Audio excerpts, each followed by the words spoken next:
Habari vipenzi vyangu vya kipindi cha Pika na Saumu. Ukiwa ni wiki nyingine tena tuna pishi jipya linaitwa chipsi. Hii bwana ndio chipsi. Leo unajua linaandaliwa vipi? Makinika nami mwanzo mpaka mwisho. Kwanza kabisa jamani vipenzi vyangu, tunaanza kama hivyo, tunaweka mafuta kidogo, tunaanza kukaanga vitunguu vyetu. Hapa tuna vitunguu, hapa tuna hoho, hapa tuna karoti, hapa tuna nyama yetu ya kusaga. Nyama nimetumia nusu. Kwa tutaanza kukaanga vitunguu. Naona vipenzi vyangu mimi sipendi mafuta sana, ndio maana nimeweka mafuta kidogo hapa. Msizidishe sana vitunguu vyako. Hapa tunaweka kitunguu saumu. Saumu nimetwanga na chumvi, ndio maana sijatia chumvi, lakini sikotoshea tutakuja kuongeza. Hapo tunaweka karoti pamoja na hoho.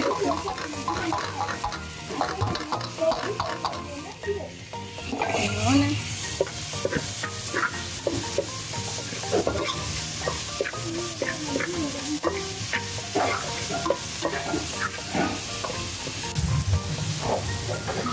Hapo tunaweka nyama yetu. Tukana saumu.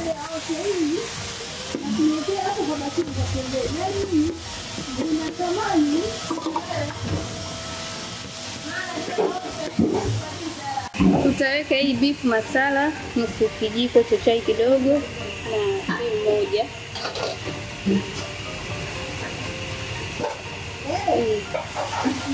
Kama ile maji supu unaweza kupatia, mauna basi peke yake inatosha. Hapo sasa nyama yetu iko tayari kabisa. Tunaiacha sasa ipoe kwa ajili ya kuanza kuandaa raundi zetu. Mnaona vipenzi vyangu, viazi unavichemsha kama vile tu kwenye kachori. Kama hujaangalia somo la namna ya kuandaa kachori liko YouTube, utaangalia. Unachemsha kawaida, unaviponda kama hivi. Unatia pilipili, ndimu na kotimiri kama hivi. Hapo unachanganya pamoja sasa. Namna hii. Mnaona vipenzi vyangu hapa ziko tayari. Tunaanza maraundi yetu. Sasa tunaenda kushoma. Na vipenzi vyangu sasa tunakoroga uji wake. Yote unatia yai moja, rangi unaweza kutia yote, ila mimi napendelea kutia ya njano. Hapo tunakoroga vizuri kabisa. Watatua mzito kama hivi ninavyoona saizi hapa. Ukiwa mzito sana maana yake linakuwa ngumu. Vipenzi vyangu, mnaona mafuta yetu ndio haya yashapata moto. Kwa hiyo tunachokifanya, tunachukua hii tunadumbukiza hapa. Zaidi ndio tunaenda kuchoma jikoni kama hivyo.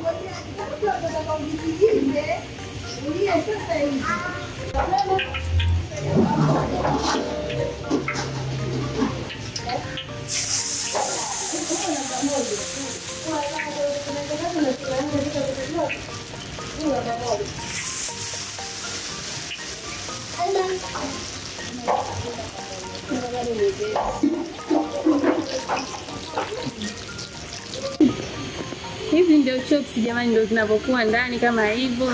Nzuri sana hizi hapa. Asanteni sana kwa kuwa pamoja nami kuanzia mwanzo mpaka mwisho. Subscribe na like channel yetu.